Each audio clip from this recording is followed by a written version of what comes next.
Doha, the capital of Qatar, became an international spotlight a few days ago when mediators from the United States, Qatar, and Egypt met to discuss a ceasefire in Gaza. Even the church is hopeful that this will produce results.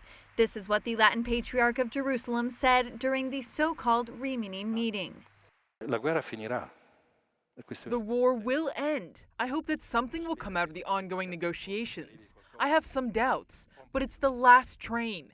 If a ceasefire cannot be reached, it will be tragic, really tragic. And we are in a moment of reminiscence. We can go towards a ceasefire, or we can also go towards an escalation.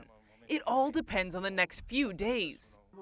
What was discussed in Doha is based on a plan presented by the United States in May to end the war. It consists of 3 phases. The first is a 6-week ceasefire in which Israeli troops would withdraw from Gaza, some hostages kidnapped on October 7th, and hundreds of Palestinians detained in Israel would be released. There are a number of details to negotiate to move from phase 1 to phase 2. Israel will want to make sure its interests are protected. But the proposal says if the negotiations take longer than 6 weeks, for phase 1, the ceasefire will still continue as long as negotiations continue. If the agreement is reached, the next step is phase 2, in which all hostages would be released. The last phase would then focus on the reconstruction of Gaza. The U.S. proposal was endorsed by the UN Security Council in June. Russia was the only country to abstain. The results of the voting is as follows: 14 votes in favor, 0 votes against, 1 abstention. The draft resolution has been adopted as Resolution 2735.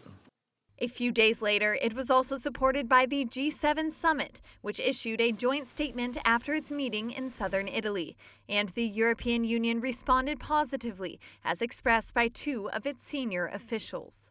Joe Biden's initial proposal has been subject to changes, and the details have not been made public.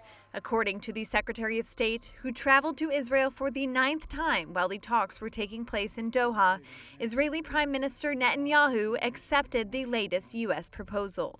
In a very constructive meeting with Prime Minister Netanyahu today, he confirmed to me that Israel accepts the bridging proposal, that he supports it.